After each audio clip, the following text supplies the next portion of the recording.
Friends.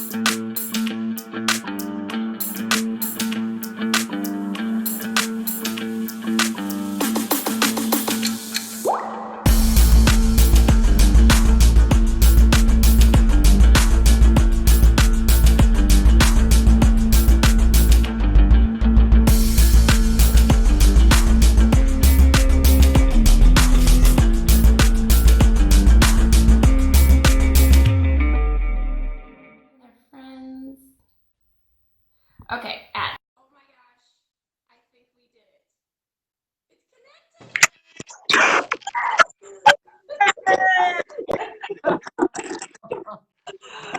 Oh my goodness, it took us a hot second, but we got it. Persistence paid off. Persistence beats resistance. That's like a saying that I tell my kids all the time. Awesome. So thank you so much for being here with us, with Epic Icons, and you are definitely iconic on many, many levels. So thank you so much, first and foremost, for being here. Oh, it's my honor. I'm delighted to be here. And we got it. Huh? And we got it to work, so that's cool. That's, yes. I was like, come hell or high water, we're going to do this. I was already thinking, like, what's our next, like, systems that we could use? So Rita, you know, I've dug into your background a little bit. Oh. No, I'm kidding. And you have an amazing, amazing career, and you've won so many accolades and awards, and I mean, it just keeps going. I mean, you recently won the Hispanic Woman of Distinction Award for 2020. You've won excellence in speaking from a state level. Just, I mean, amazing things that you have accomplished. And not only that, but you've also, you know, held some really amazing, impactful positions, one of which right now impacts Palm Beach County on a major level. Yep. So, and that is that you are the chairman of the, or president, is it president or chairman? Chair of Discover the Palm Beaches, which is the tourism marketing arm. Mm-hmm. Yes, which is super exciting. I've worked with them a lot in the past. And nice to see a woman at the head of the table. Yeah, I'm the second woman who's held that job. Wow. Yeah, so I'm delighted. Yeah. That's amazing. And then we also, but I wanted to ask you a few questions about, you know, just about how you got into the role that you got into in life. I mean, your leadership, that's your industry, is that you teach leadership, correct? Yes, I'm a leadership consultant and speaker. Mm-hmm. So what got you into that? And I know that before you worked in human resources for major corporations, but what got you into the whole leadership component? I'd have to go back to when I first started in corporate, which I spent 23 years there. And I fondly tell people I started as a clerk trainee, which was the lowest job and the lowest pay. And then I became an assistant clerk, and then a clerk, and then a record clerk, and then a senior record clerk. There were a lot of clerks. And then ultimately, I looked around while I was there. I always tried to plot my next step. And I saw the people in leadership who had jobs that were really good leaders, were so inspirational and inspired me on a daily basis. And I thought, gosh, I'd like to be like that. So ultimately, there was a management job open, and I went to see Mr. Brown, who had the job. And he said, well, Rita, do you have a 4-year degree? And I said, oh, Mr. Brown, but I can do it. He said, no, you have to have a 4-year degree. I said, no, really, I can do it. And he said, no, you don't understand. You have to have a 4-year degree. And so it was a pivot moment where I had to decide if I was going to continue to play with my friends after work and hang out, or if I was going to invest in myself and do what it took to get where I wanted to go. And fortunately for me, I went back, I got my bachelor's, and very quickly after that, he had an opening, and I got hired, and that started my journey into leadership. Wow. Was there, describe a moment when you were like, this is the right path. Like, this is what I was meant to do. I was put on earth for. Like, describe that moment for me, or that aha experience. I think it was when I first started in HR. Of course, back then they called it personnel. You know, it was like personnel. If you can smile and file, you can work in personnel. And I think it was the great feeling I got when I interviewed people and they got a job. And I thought, gosh, to help people to get to where they want to go was the coolest thing. And of course, they were so quick to say, you got me the job. And I'd say, no, I didn't get you the job. You got yourself the job. I just happened to interview you and put you in front of people who saw that you were the person for the job.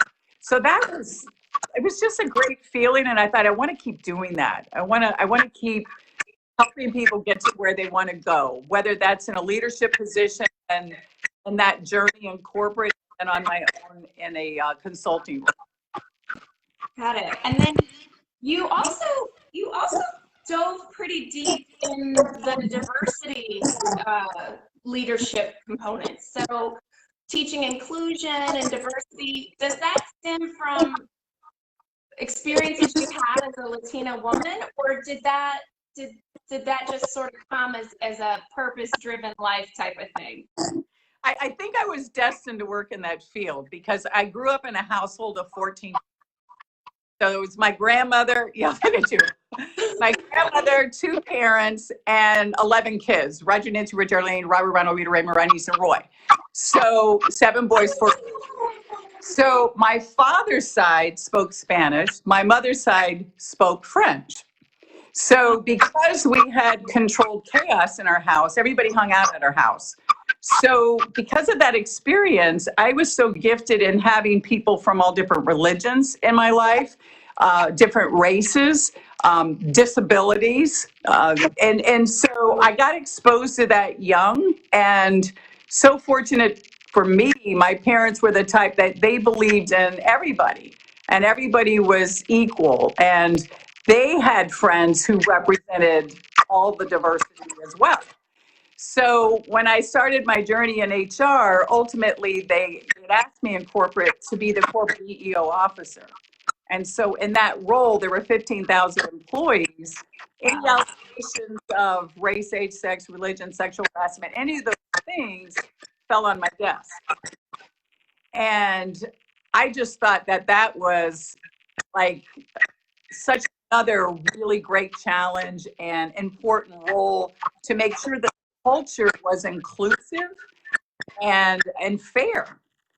And ultimately, the governor appointed me to serve, it ended up 2 4-year terms on the Florida Commission on Human Relations, which is the state's civil rights group. And I chaired it 6 of my 8 years. Wow. That was great. So to say that you've had an indelible impact on the state and the workforce of our community here in the state of Florida is easy to say. Well, I've been very fortunate to be given that opportunity to serve the citizens of Florida. And then currently I'm chair of the Florida Commission on the Status of Women, which this year was an exciting year, even though it's COVID, because it's the 100th anniversary of women's right to vote. And then, of course, the presidential election and just all the excitement about promoting that value of voting and that you have a voice and how important that was. It really was a labor of love and an honor to be in that role with 21 other incredible women in the state of Florida who worked tirelessly to enhance the lives of women, children, and ultimately all families in Florida, the very things that we do on the commission.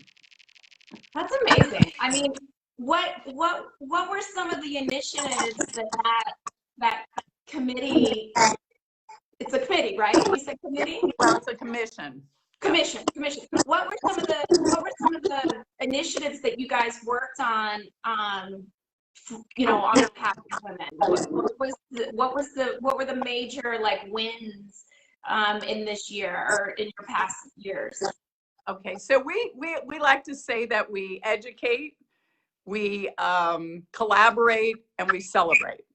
So in terms of education, on an annual basis, we have a lead summit we call, which stands for Leadership, Education, Advocacy, and Development.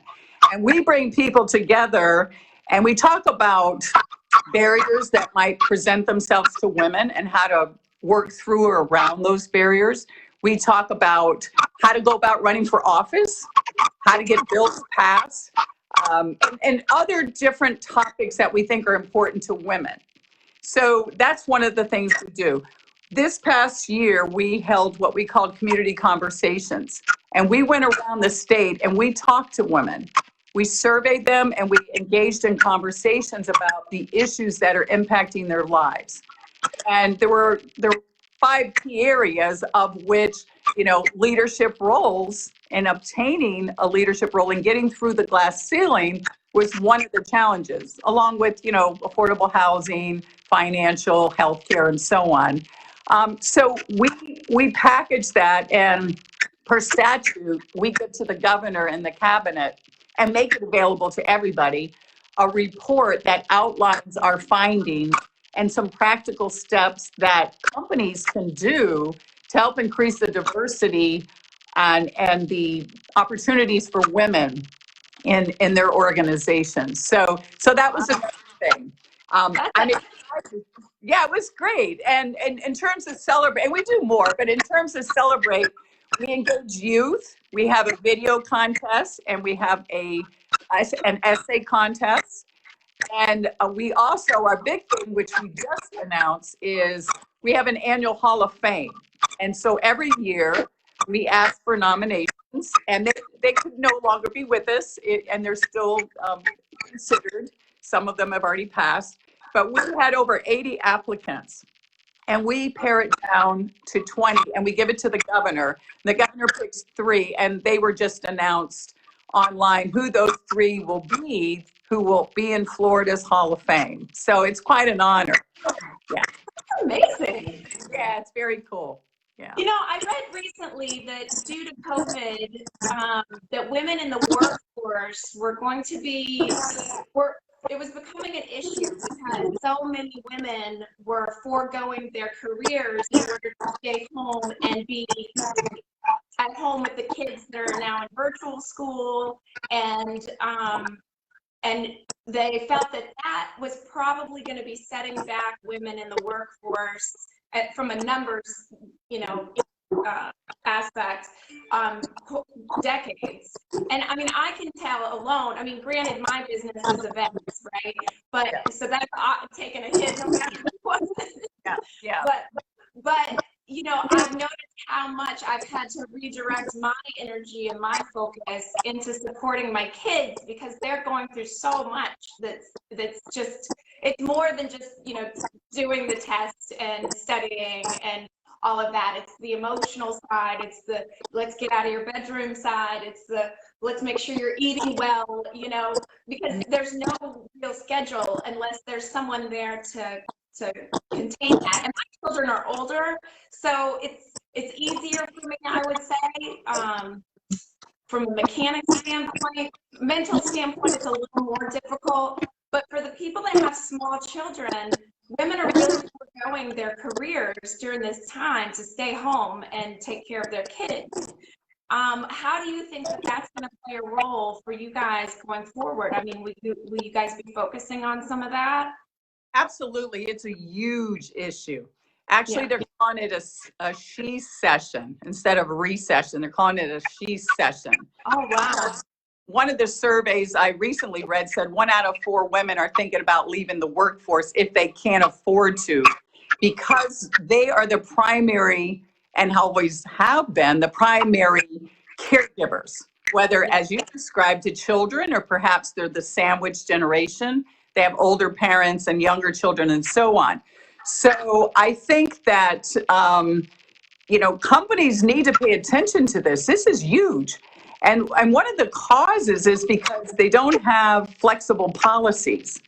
And so women, what they have is what is second shift. They're at work, whether now it's at home or in the traditional workplace. They get home, they have their meal, and then they go into the second shift of caregiving. So there's two jobs. Yeah. And it's starting to wear really, really hard on women. And some employers are just not being very flexible about it. And so they have the potential right now to lose a huge majority of extremely talented, committed, excellent female employees. So we are going to talk a lot about that moving forward. We've brought it up to a lot of different organizations and begging people to please look at their workforce, look at your policies, talk to the people who work for you.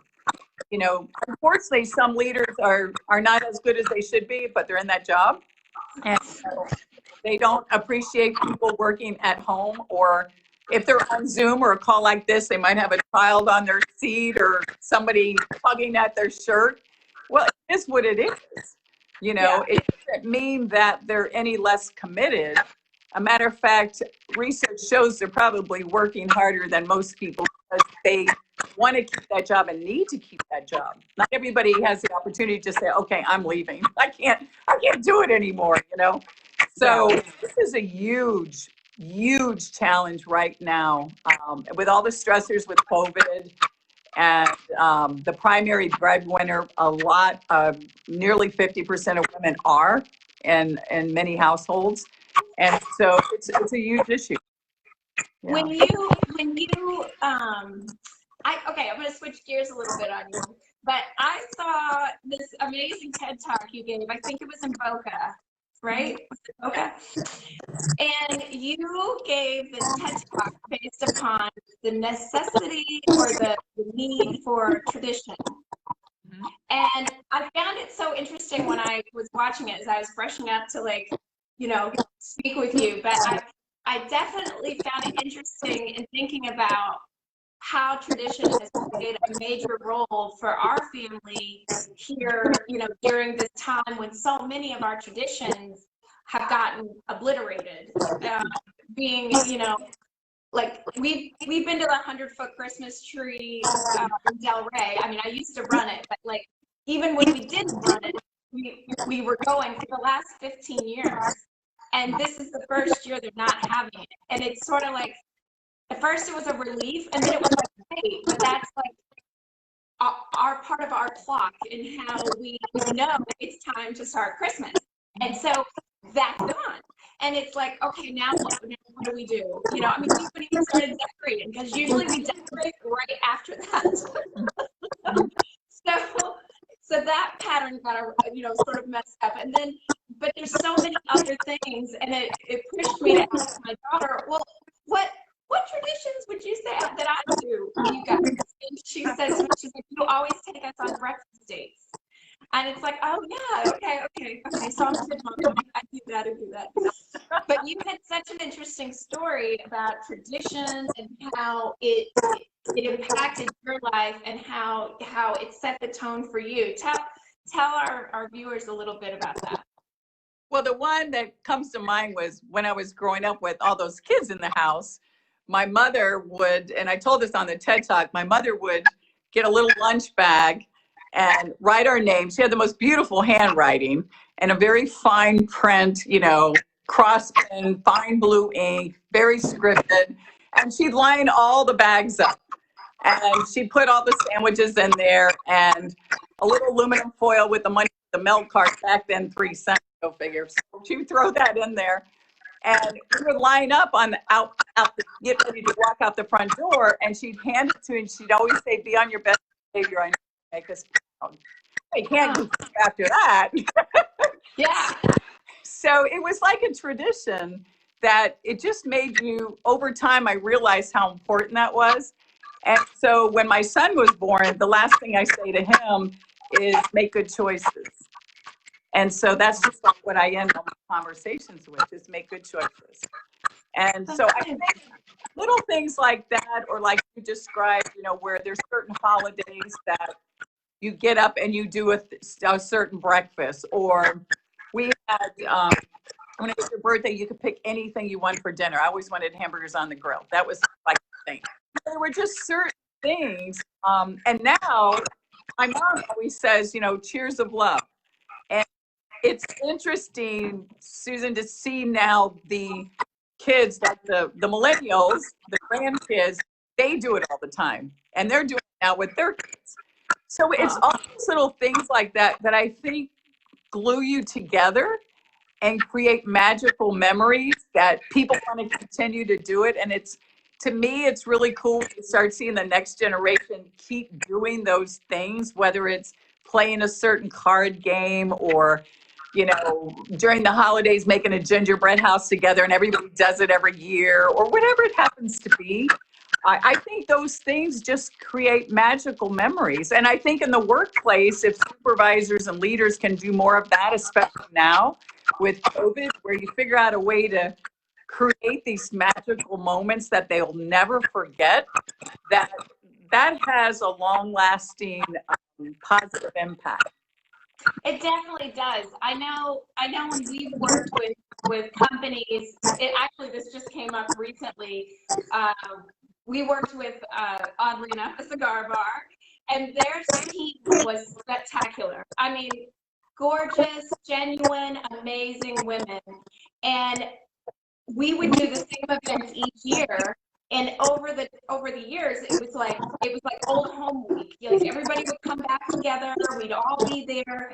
And now, people have moved on. They've gone and, had babies and gotten married and moved to other states. And you still hear people coming back to those 5 years where we went there. We had sort of like a utopia of this tradition. And it does. It gives us all something to feel connected about, even if we are so spread apart. And I think that's really important too for employers to create that atmosphere, because you want people to be excited to come to work, and you want people to be, you spend so much of your day at work. It's great to have people and to have that feeling of excitement and connection. I don't know how else to say it, but yeah, that's pretty amazing. I love that.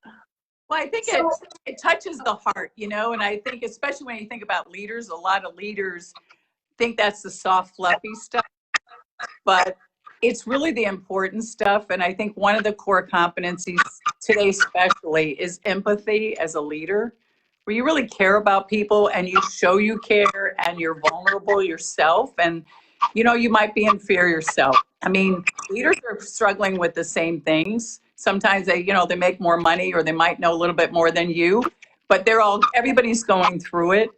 And so I think showing people you care, and again, trying to figure out how do you touch the hearts, not only the minds, but how do you touch the hearts of employees? Because I think down the road, people are going to be asking, what did your company do for you during COVID? Did they really treat you right? And I can think of a lot of companies of, that have shared with me that I've done it really right. And I've had horror stories told, and gosh, how disappointing, because this is, in the midst of a challenge and chaos, it's a great opportunity to really show who you are person as a. Yeah. As I say, channel your inner Keanu Reeves. I love that. He is so giving, and just amazing things he's done off the record, and so it's like, oh, okay. You know what? I like Matthew McConaughey. So he just wrote a cool book. I was watching it. No, but I'm ordering. It's called Green Lights. Yeah. So he was on the Tonight Show, and he is really cool. And he was talking about when his dad died, it was a red light. It was horrible. It was a red light. And he said over time it became a yellow light. When he realized, he started saying the things his dad said, or he felt his dad. And then it became a green light when he saw the fruits of that. And goosebumps, how his point was that our red lights turned to green lights. You know, you just got to work through them. And so I can't wait to read it because I think he's a really smart guy. I think he's a real together guy. Yeah. He definitely has some amazing insight into life and, you know, dealing with fame and also coming back to just being down to earth. Yeah. Well, Rita, I always like to end our you know our interviews with something that, you know, everybody has their thing. They're like, either they have a quote that they refer to all the time, or they have like a process that they use in the morning to get ready to like set their day off right, or there's a product or a book that's just been integral to their life. So if you had to name like one thing, what's your thing? I have a little process in the morning. Okay. I get up, I have wonderful friends and family members who've given me great books. And this past year, I've been on the receiving end of 3 really inspirational books about faith and challenge and opportunity. And so every morning I go out in my backyard and I have my cup of coffee and I read the daily inspiration from the 3 books. And it's like they wrote it for me. And I feel it. And I have a book and I write down who I'm praying for that day. And different prayers I have for people. And just it just gives me an inner peace and starts my day off just right. That's amazing. Yeah. Well, hopefully one day you can put me on your prayer list. Yeah, I'm going to go after this call and I'm going to put you in my book today. How's that? Yay! I'm so happy. Oh my gosh, well, thank you so much for being here with us today. And hopefully, you know, we'll have you back and you'll be back to do another session with us. And we want to hear more about what you're doing, you know, on a state level and with, you know, supporting women in their careers. And if there's anything that we can ever do to help you in achieving those goals, please know that we're here to, like, you know, help you out with that. So call us anytime. Thank you so much. You're wonderful. And what you do for the community and all the media relations and just doing these interviews to share stories and hopefully inspire people to get involved and take action is really terrific. So thank you for being an iconic leader. Oh, thank you. Thanks so much. An epic leader.